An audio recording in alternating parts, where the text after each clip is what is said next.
Welcome to This Week in Morgan County. I'm your host, Russell Mokhiber. Our guest this week is Jimmy Stewart. Jimmy is running for Morgan County Commissioner. He'll be on the Republican ballot May 10th, running against Darren Barney and Ken Reed. There's no Democrat in the race, so if you're going to vote for either sheriff or Morgan County Commissioner, and you're a no party or Republican, if you're no party, pick the Republican ballot. If you're Republican, you get to vote. If you're a Democrat, you don't get to vote in these races.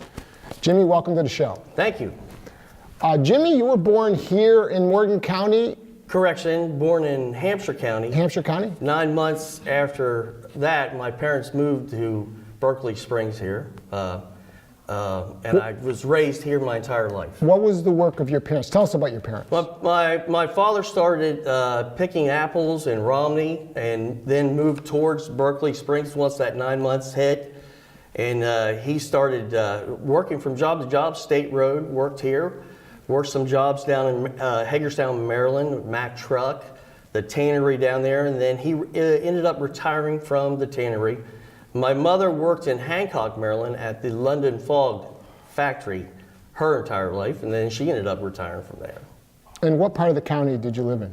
I live out in the eastern part of the county, right across from Peter Yost Road, going about 2.5 miles from town. All right, so you've been here your whole life? Yes, sir. Okay. Yes, and sir. What year did you graduate, Berkeley? 1980.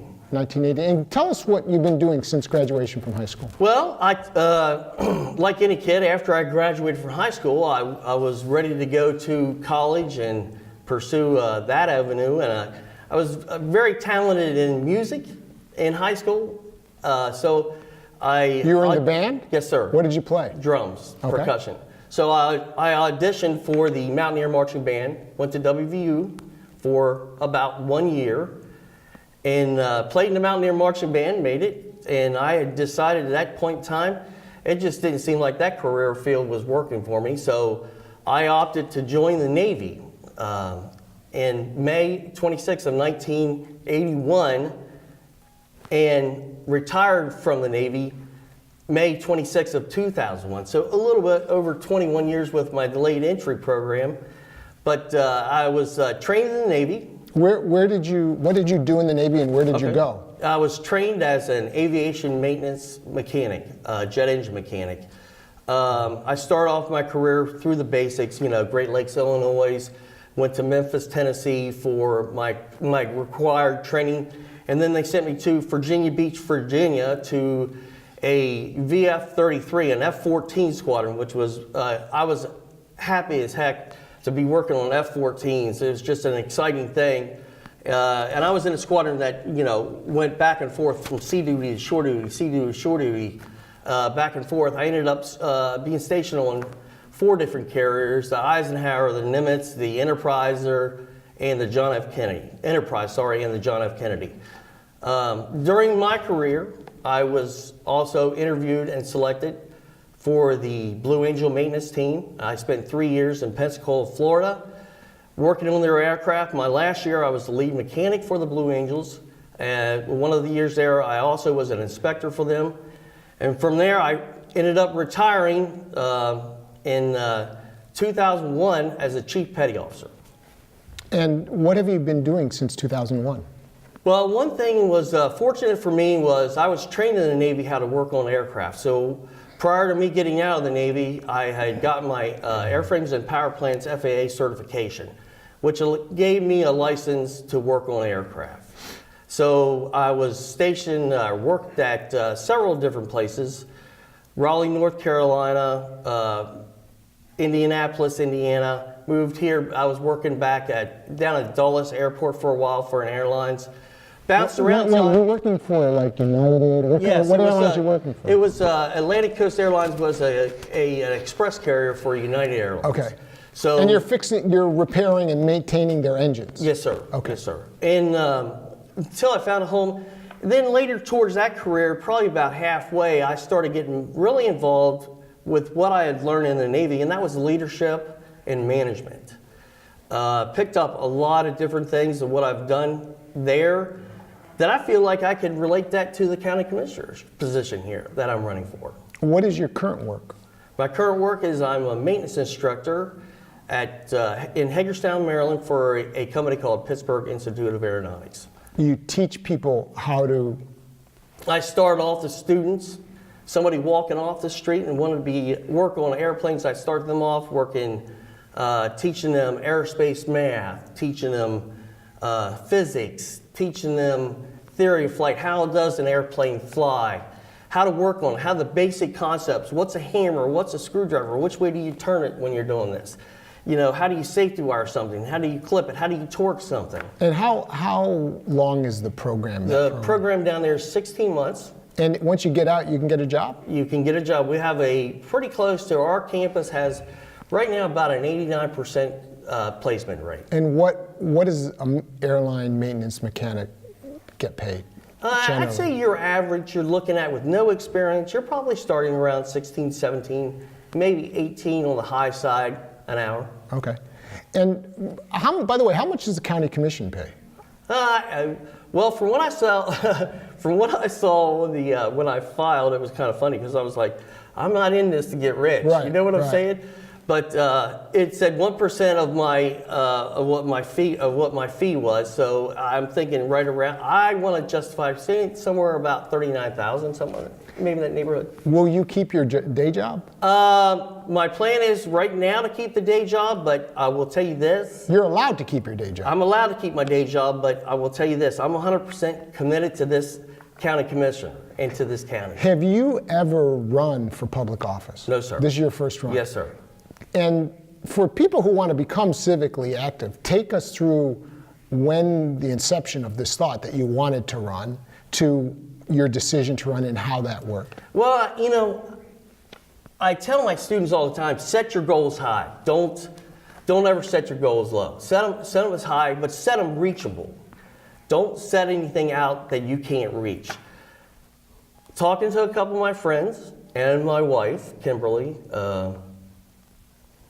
when I first got back here 4 years ago, I wanted to do something for the community. For me, it's about giving something back, but knowing I don't want it for the notoriety. I want to give something back to the community that I have learned, and hopefully it will help us out in the county. So, I mean, I sat down, talked it over with my wife, we prayed, and we came up and we said, hey, let's do this. It's the right time. Brad Close was in my district. He was dropping out. I wanted to do it 2 years ago, but it just didn't seem right. Now was the right time. So we put Well, everything. you couldn't have 2 years ago, so it was the wrong district. I could not have done it. And that was one of the things that stopped me from doing anything, and I waited. So at that point in time, I said, I'll just get a feel of everything. Is Brad endorsing your candidacy? I don't believe that Brad can tell anybody that he's endorsing me. I've talked to Brad several times. He says, Jimmy, you'll do a good job if you get in there. What is your vision for Morgan County? You've been around the world. Yes, sir. You've seen communities around the world. Yes, sir. Is there a model that you like?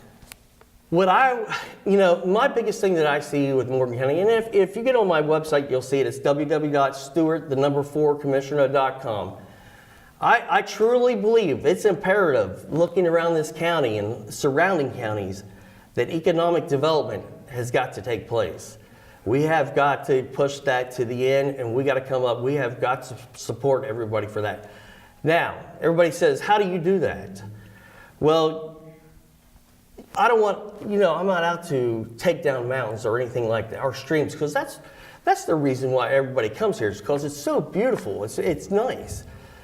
But how we do it is by getting our students involved, talk with our schools, get them involved, get our students, and talk to our businesses.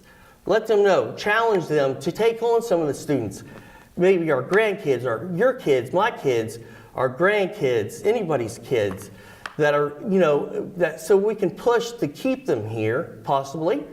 But not only that, maybe there could be one or two entrepreneurs in that high school. My sister went to this high school. She's a doctor. She's an OBGYN. My oldest sister is a teacher. I went in the Navy. I learned my trade that way. But I came back. But there's some great people. There's great people in this county. There are three siblings? Yes, sir. You and your two sisters? Yes, sir. And Are your sisters here in Morgan County? No, they're not. Where are they? One of them lives south of Pittsburgh in Monongahela, Pennsylvania, and the other one lives in New Iberia, Louisiana. Okay. But I'm back to the vision. Okay. There's a debate in the community. Let's take box stores, big box stores. There's a Tractor Supply coming in south of the community, big chain store. What impact will that have on Hunters and Ace, for example? I mean, there is this question of big box stores driving out locally owned businesses. Well, I can tell you this, Russell. I've lived in communities before that I walked out of this nice hardware store that this older man had, and one block away, there was a Walmart sitting there. Now, do I think the Walmart's the right thing to put in? At this point in time, I'm not sure about that. But what I do think what would do well is a Tractor Supply out here. That would be a good push for our farmers, our outdoors people. It's going in. Yeah, it's going in. It's going in. What impact will it have on Hunters and Well, I talked to Danny. I talked to Danny on Hunters. I haven't really talked to Ace Hardware, but I believe that Hunters, Danny's he's not afraid of it. He knows he's got his customers. You're still going to have your loyal customers in those stores. I don't care. I mean, I grew up in this town as a kid, and there was nothing, the best feeling in the world was going down to Hunter's Hardware and running your hands through those beans and those seeds there. That sets a memory in your head that you will never forget. You go in there now, they'll joke around with you. Same thing with Ace, they're there to help you out. You will still have those individual stores. And you'll have a bigger store out here. Now you have the Tractor Supply to go to. So your options are going to be a little bit better. I don't believe it's going to affect. You might at first we might see initially when they open up maybe some type of a little effect, but not much right off the bat. Have you Later on, I mean. Have you spoken at all with the people at the Economic Development Authority? And there's some kind of feud going on or something happening about not being funded and so forth. Do you have any thoughts on that? I'm going to tell you this. I talked to a couple individuals, but I have not really gotten involved with that yet as much as I want to. I'm pursuing. I'm doing a lot of research on stuff. There is some kind of feud, but I want to tell you, it's imperative that we fund the Economic Development Board here that we have going on, because that's a good thing. They're going in the right direction. And I have a couple suggestions I want to bring up to them and how I perceive how we can do this and move forward. But I haven't directly been to one of the boards yet, but I had planned to do that in the future. We've interviewed Bob Ford before on the show. And Bob is Bob supporting your candidacy, do you know? Well, I could say he's definitely likes my bumper sticker, so he said that's a nice bumper sticker. What does your bumper sticker say? Vote for Jimmy Stewart for county commissioner. Okay. Bob told us straight up he wants a Walmart here. He probably wants it north of town. Thinks it will be good for the community. Do you think it'll be good for the community? Well, I'll be the first one to tell you. I tell the wife. My wife is from Texas, and she loves this town and this county. She goes, I say, we got to go to Walmart in Martinsburg or Hagerstown because we got to buy this. But I'll be the first one to tell you, it would really be nice to have somewhere where we could go and buy some clothes. Somewhere we can do it. And we can do this. We can do this. We can put it in the right. We don't have to tear up mountains. We don't have to tear up streams. We can put it in an area that's going to work. Yeah. I believe Walmart would work, but as developing, we don't need to pursue bigger avenues out there. Let's don't make this into a strip mall.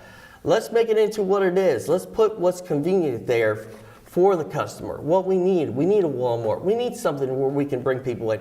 But bottom line, most certainly, we got to advertise. We don't have any advertisement for this town, for this business. You mean, where would you advertise and how would you advertise? Well, I just think I would do some more of, we have social media now, we have the radio station, we have the TV station, we need to put signs up, Walmart, 2.8 miles. If you drive from Southern Fulton over in the Pennsylvania side, and you come into Berkeley Springs, there's no signs up for Berkeley Springs. There's one sign. And it says anything about any of our restaurants. I mean, we got some fabulous restaurants. Our Mexican food restaurant, Terry's. I mean, there's just fabulous restaurants around here that people love to eat at, but we have to advertise. How do you think the race is going? I mean, there's three of you. Yes, sir. Ken Reed, who's the pharmacist, Darren Barney, and yourself. Give us your sense, if you were like a handicapper, what does it look like for May 10th, which is just a couple weeks away? Yeah, we're only looking at early voting April 27th through May 7th. I have to remind everybody about that, and then May 10th. Professionally, I think and personally, I think the race is going very well for me. I've reached out to a lot of individuals. I've knocked on doors, gone to Paw Paw, sat in some meetings over in Paw Paw, sat over here in the out at the schools, started shaking hands and, just telling everybody who I am. And that's the big thing for me is I grew up here, I went in the Navy, and I never really left when I was in the Navy. I kept this as my home of record. I came home. If you look at my website, there's a letter that I sent when I was in the Navy to the letter of the editor from Berkeley Springs, the Morgan Messenger here. I never really left. So for me, it's trying to get the word out who I am and what I'm about. So I believe the race is going real good. I believe me and Mr. Reed will be in it at the end for a ways. But I can see myself pulling away. I've spoken to people in the county who think that your name gives you an advantage. If it's a tight race, people are going to vote for Jimmy Stewart. Absolutely. Do you, the Jimmy Stewart movies were some of my favorites. Do you see, how did that name affect you in your life? Oh, almost every time when, of course, I joined the Navy. It was James R. Stewart Jr. My dad was James R. Stewart Sr. Long story goes back with that, or a short story actually. I don't want to get too far off track here, but what could have run as James Stewart. I could have ran as James Stewart, but what I did was I said, everybody here knows me as Jimmy. When you were in high school, they called you Jimmy. Yes, sir. So Jimmy, little Jimmy. It was little Jimmy, then it came Jimmy.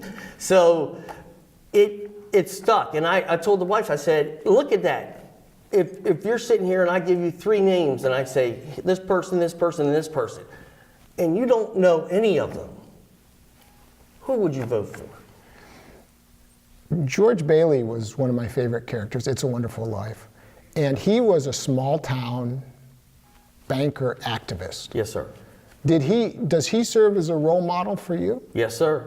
You like the George Bailey character? I love the George Bailey because one, he had a heart. He loved the community, and that's why I am. He wanted the community as one, and that's where we should be here in Morgan County, Community One. Who's the Mr. Potter of Morgan County? I knew you were going to ask me that.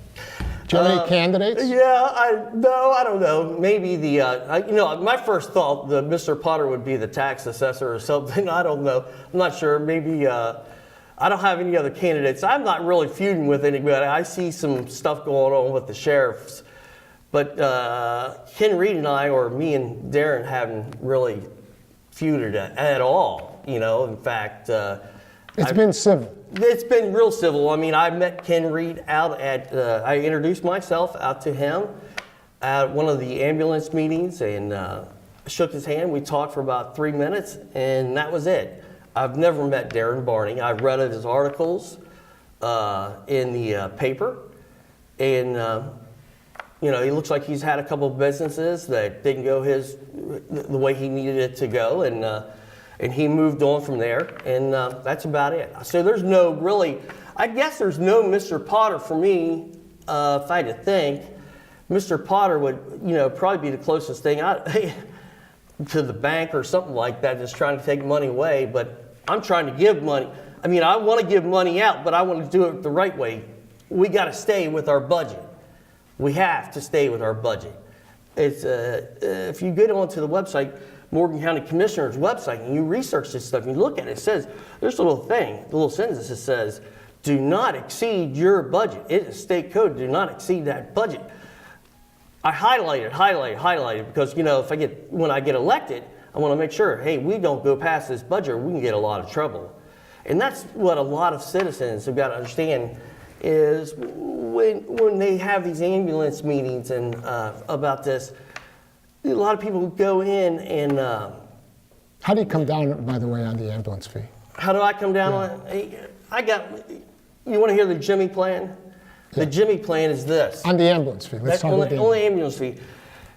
If I would have been in position to do this, what I would have done when Paul sent that letter and said, hey, we're done July 1st, I would have extended the letter back to them. Can you please extend this till the end of the year to give us ample amount of time to come up with, formulate a plan? That point in time, now we have a little bit longer plan. So setting this plan in place, this is what we're going to do. We're going to set the objective, okay? We're going to put that objective out there, what we need to meet. We're going to meet within our budgetary But if you had to vote, if you were on the commission right now, how would you vote? I'd vote for it. You'd vote for it to keep it? Only because at this point in time, it's just too late. There was a big debate in the county over the last couple of years over the school levy. Mm-hmm. How did you come down on that? I voted yes for the school levy. Anything for our kids is a plus for me. I will tell you this, our senior citizens are our backbone of our county, but our kids in our high school are our future. They are the future of this county. We have got to provide everything we can for the kids. There's tension, historic tension, between people who've been here forever. Now, we were talking earlier, and you mentioned that you saw the interview I did with Brooks McCumbee. Mm-hmm. There's historic tension between people who've been here forever, mm-hmm. the from-heres, and people who've come more recently, come-heres. You've obviously spoken to a lot of people in the county. What's your sense of that? I don't know. When we start talking about the school levy, it's like, yeah, we made a mistake there too. We voted that back in, and we should have never voted it back in. I'd say that's the majority of what I get. And what I tell everybody is, hey, if you want to talk about this, I will sit down and talk to you about it. But you need to come down and talk to the commissioners about it, and tell us about how you feel about it. But yeah, I would say that you have a majority. It's about half of that. And then the other people don't really talk about it. Let's go back. We just have a couple minutes left to a previous question. You've been around the world. Yes, sir. And you've seen communities around the world. Yes, sir. Now, most people I speak to don't say, I would really love to live in Hagerstown. Right. They want to be here. That's right. So this is a question of vision of the community. I want to tell the people who watch mm-hmm. this.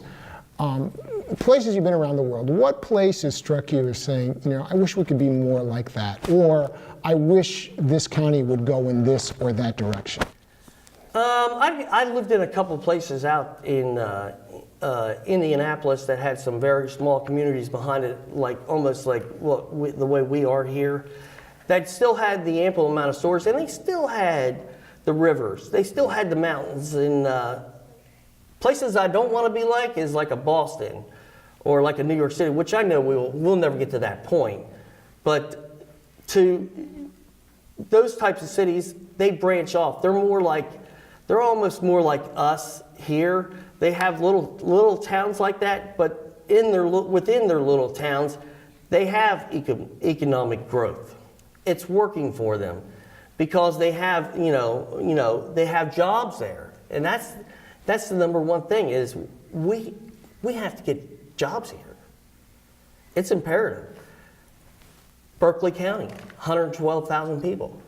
You ride down east down here, there's roads that I've never seen before as I was growing up here with housing developments in it all the way around.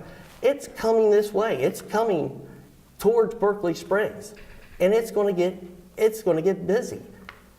But we have to provide jobs here.